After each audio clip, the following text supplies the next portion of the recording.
the stealing and start the keeping. Travel through the world because we need not to kill the rise of the man. When he comes to the change is in your hand. Get your PDP and let the march to the change. PDP urged the EFCC to investigate and arrest Ahmed Bola Tinubu. Hey guys, this is still DJ MTV Daily News Update. If this is your first time or seeing any of our video, a big thumbs up to you, and please do not forget to click on the subscribe button and also hit the notification bell so you'll be the first to get notified each time we post a new video.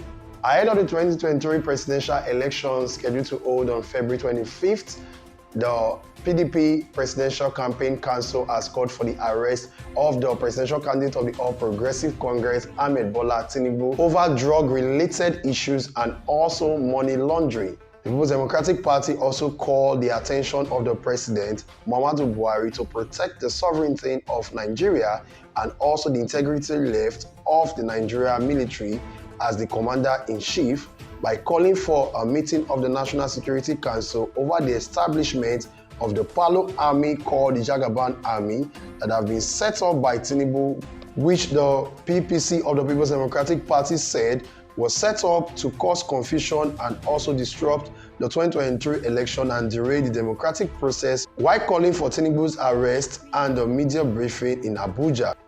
The party's Director of Strategic Communication, Mr. Dele Momodu, and the spokesperson of the Presidential Campaign Council of the People's Democratic Party, Mr. Daniel Bwala, also called for the sacking of Mr. Festus Keyamo, the PPC spokesperson of the All Progressive Congress. Mr. Daniel Bwala said Mr. Festus Keyamo was abusing his office. Let's watch the video. We'll be right back. The last few weeks, the nation is greeted by so many reports on the social media and the mainstream media, which raises concern on the character and fitness of the candidate running for the post of presidency of the All Progressives Congress.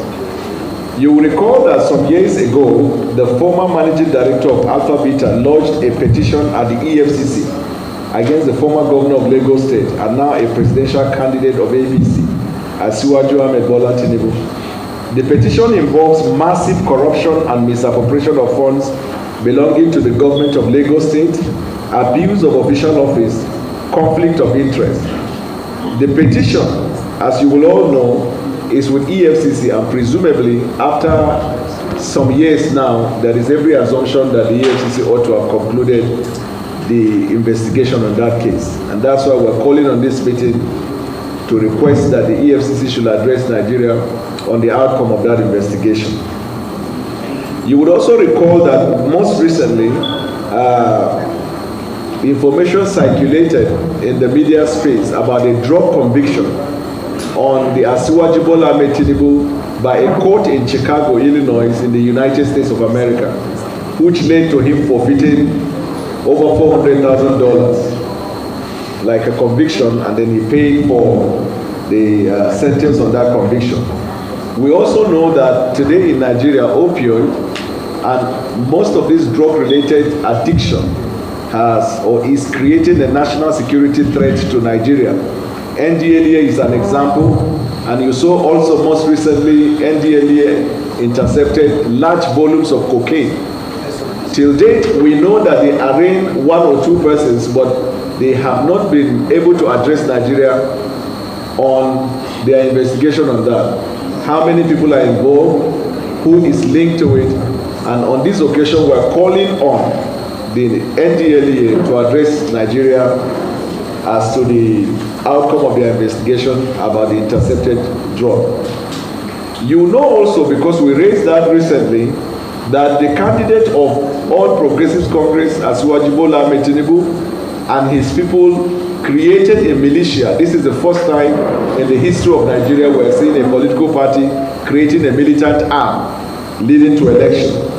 And it is also predictable because it was shortly after his speech in London when he advised that his people should grab by all means necessary the process leading to election that they created this militia.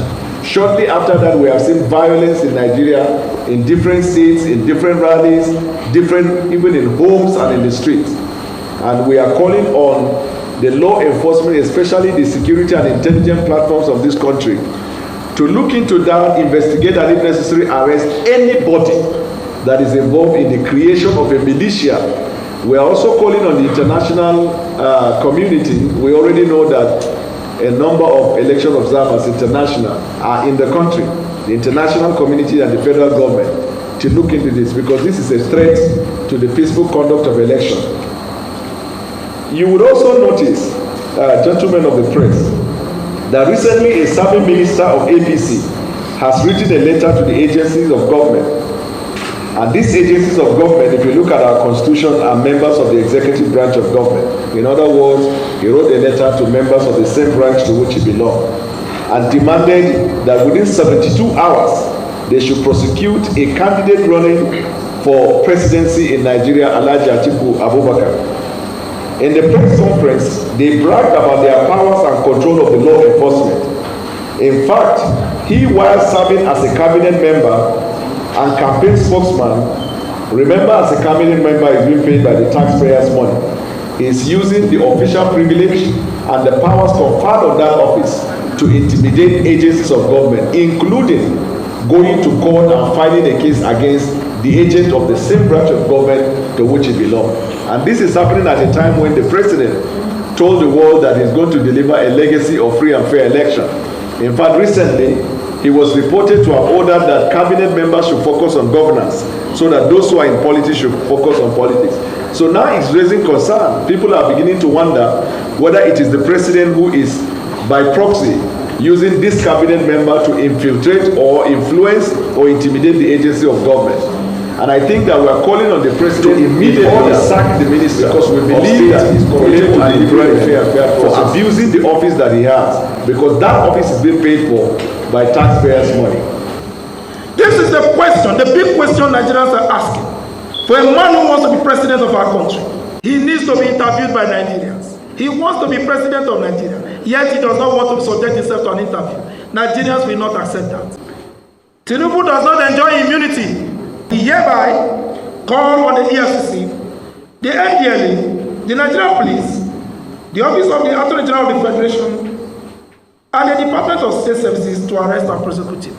Mr. Festus Keyamo, who happens to be in the APC government, is using the privilege of being in government and also using his own chambers, which should be a conflict of interest, to terrorize a candidate they are afraid of.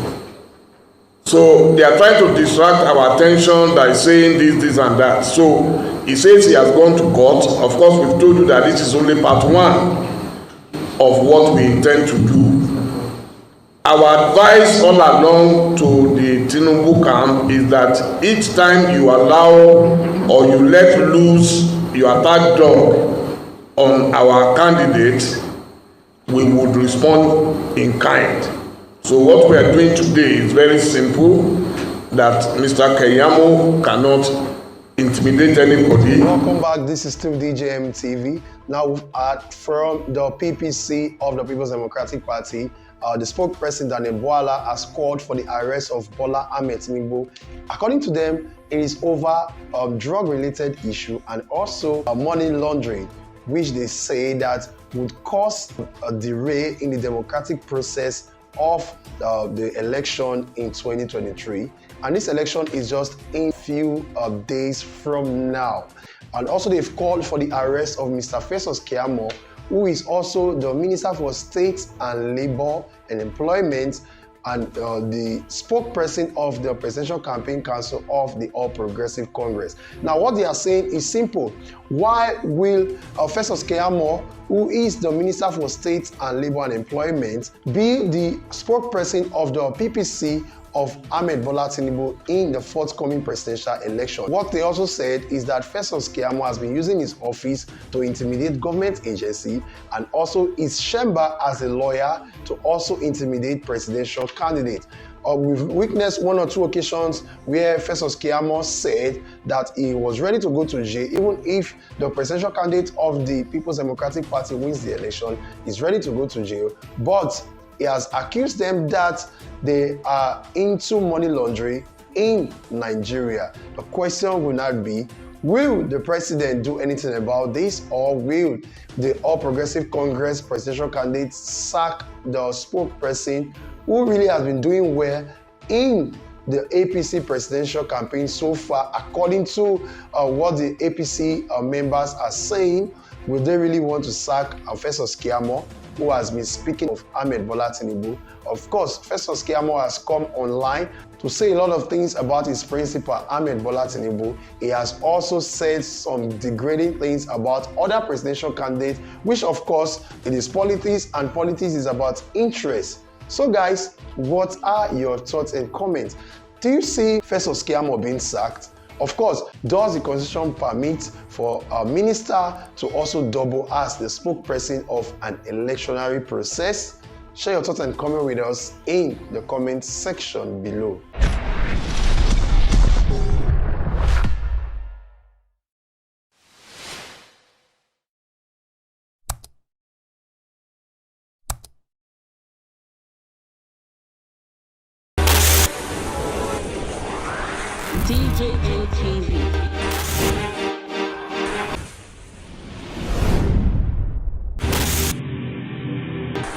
Welcome to DJMTV. DJMTV. DJMTV. DJMTV. DJMTV. Some of the delegates and ask the question. DJMTV.